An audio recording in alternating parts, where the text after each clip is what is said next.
Hey everyone, and welcome to another What Sold on eBay video for you today. We're going to go over some of the items that sold in our charity eBay shop. And so if you're definitely new to the channel and you want to learn how to make more money on eBay, you're definitely going to want to go down there and click the subscribe button. And anytime during this video, if you learn something new or you see an item that you've never seen before that you can make money on eBay with, definitely go down there and click the like button. Let's get right into it.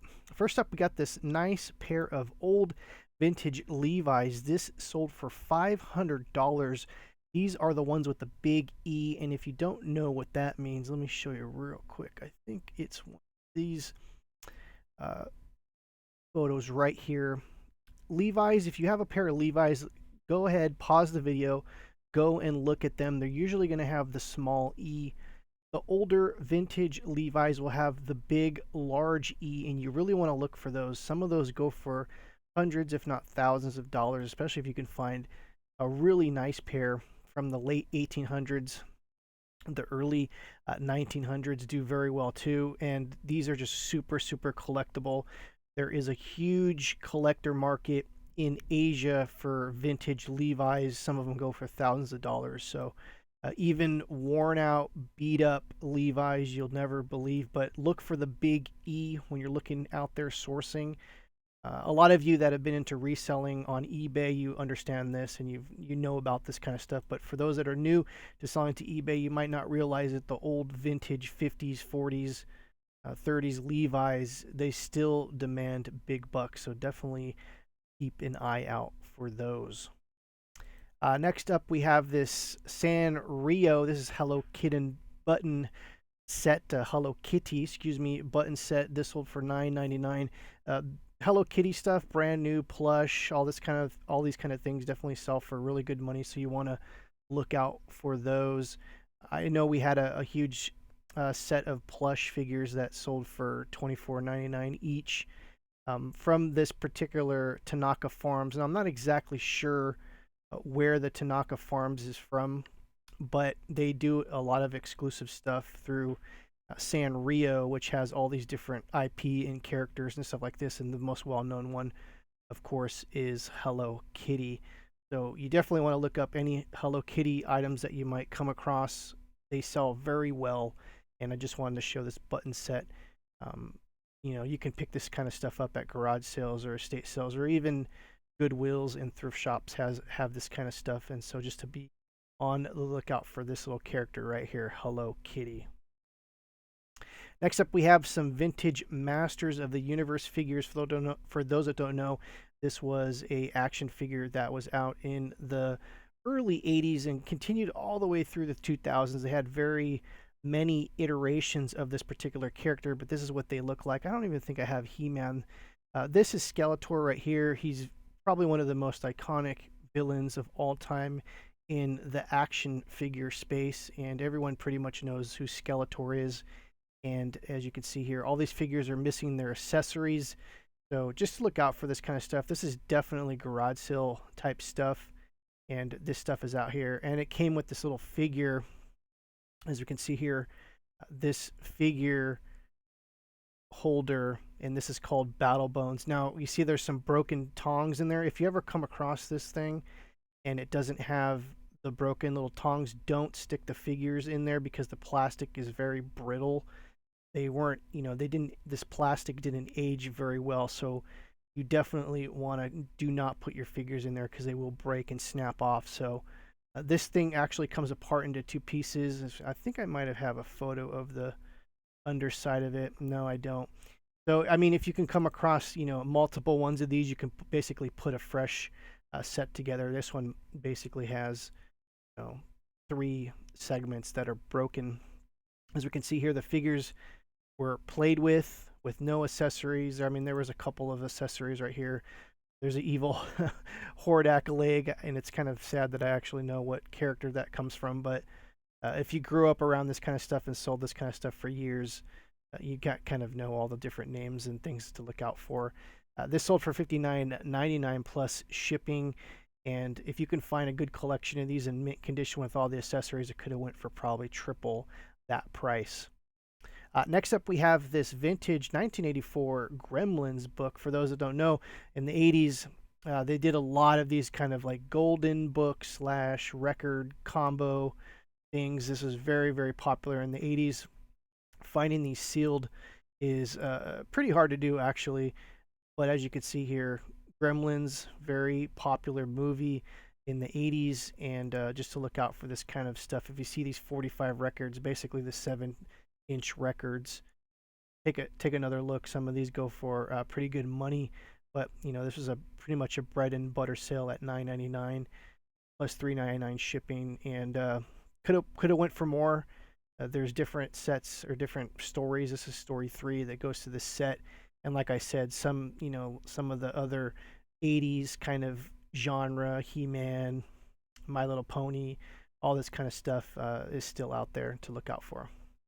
Speaking of 45 records, this is a great deal. We sell lots in our shop, and by the way, I'll leave a link below to the shop, and you can check it out. There's some really good deals that get had in our shop weekly, if not daily. There was a bunch of 45 records, and for those who don't know, they're basically the little records. I think they run 33 RPMs. I could be wrong. If you know, let me know in the comments below. But you definitely want to look out for these records. I mean, I guess I could have looked each one of these up and found some gems in there, but I threw it all together, and this sold for $11.50. So this is a really good deal for whoever bought these. And just for anyone that doesn't know, look out for punk rock and early 90s indie bands, Nirvana, stuff like that, Pearl Jam. Some of their promo 45s go for a crazy, crazy amount of money. And there was some Beatles ones also from the 60s. And just basically, if you do have the time to look these up, but usually if you can get these cheap enough, if you can buy them at lots at a garage sale or estate sale or something like that, these are definitely worth looking into. Next up, we have this Lala Loopsy doll. Basically, bread and butter items also for stuff that you can find in garage sales. Just make sure they're not all worn. These things were pretty much mint condition. Had some of the accessories, and some of these dolls go for upwards of like $30+. So that's the main reason why I'm showing you this, is to get familiar with this kind of thing. They kind of look like Raggedy Ann dolls, but they're like plastic, and they have this yarn hair. This was a particular series that came out maybe like 8 or 10 years ago with these, but this stuff's out there. Basically, you can get this stuff at pennies on the dollar and lot it up and stuff like that. So one of the other things a Lala Loopsy to be looking out for. Next up, we have this Japanese animation book.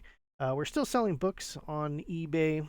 We gotta usually find ones that are sell very well, because books, to be honest, don't sell very well on eBay unless they're really high demand.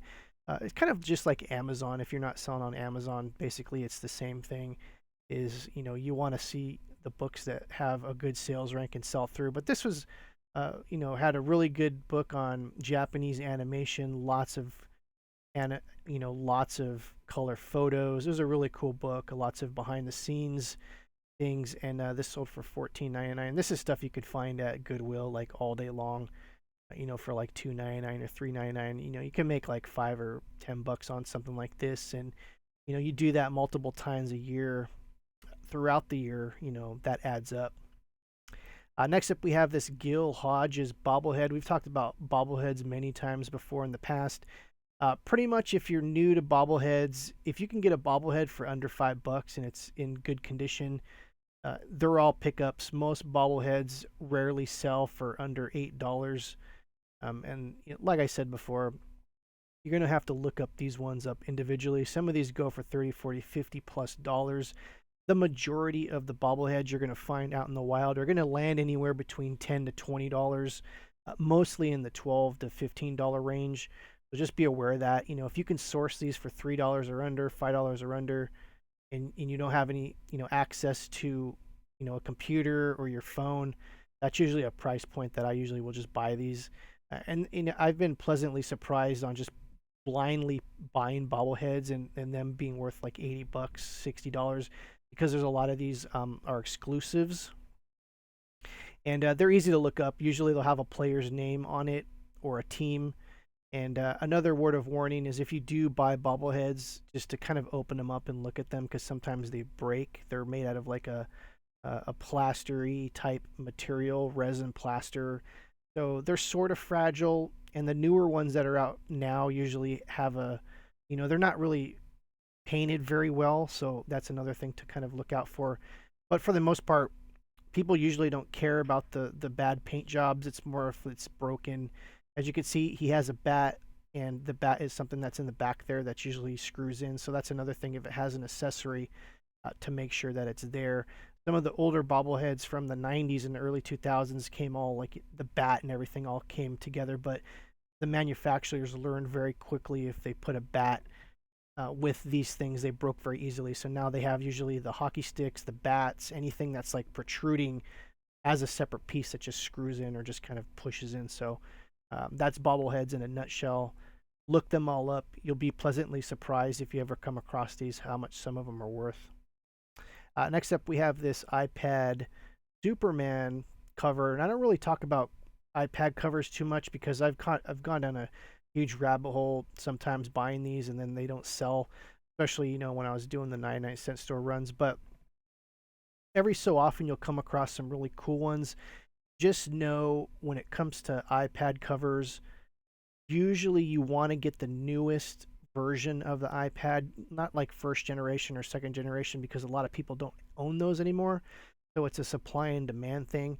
And also you want to have a character or something that's, something cool. Like this is a really cool iPad cover. So if you're into Superman or DC Comics or something like this is a really cool iPad cover. So there's two things to look out for. Basically, is the item that this is covering, is it an older item that no one's using, therefore there's not going to be no demand? Also, does it have a great theme, cool style, or something like that? Do you think someone would be into? So those are what was going on for that. This sold for $12.99. This is stuff you could find at Goodwill or garage sales all day long. Next up, we have this Minolta vintage 35mm film camera. We talked about cameras before in the last video. And by the way, if you're not subscribed, definitely go down there, click the subscribe button, click the like button if you've learned something so far in this video. We've talked about cameras before in the past. And so, like I said, there's plenty of videos we've talked about this. The main thing you want to do is for these vintage cameras, there's usually a manufacturer name, Minolta, right there in the center. And there's usually a model number on the side somewhere. This is X-300. Those are the two things you look up to find a price point on anything if you're at a garage sale or an estate sale or something like that. That's how you look these up. Very interesting.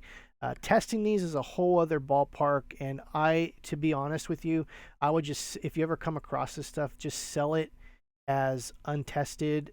We've done that for years. I've done that for years. I rarely have a camera come back. Usually these things are in good working operation. And maybe one day I'll make a video on how I test cameras without actually having to put film in it, because there's kind of like a 5-point test that I do. I check to make sure the shutter opens, the shutter speed's correct, the lens isn't cracked. And that's a whole other thing too, is the lenses sometimes, for the most part, come off of these. So even the lenses you could sell individually, and there's certain types of lenses that are very in high demand that can actually go for hundreds if not thousands of dollars. And maybe I should actually make a video on that at some point. If you want to see a video about cameras and things like that, definitely leave a comment below. And so there's that. Well, I hope you enjoyed this video. If you're not subscribed and you want to learn how to make money on eBay and different things to sell on eBay, this is the channel for you. Go down there, click the subscribe button, hit the bell for notifications. And like I said before, if you click the like button, I really appreciate that. And we will see you next time. Take care.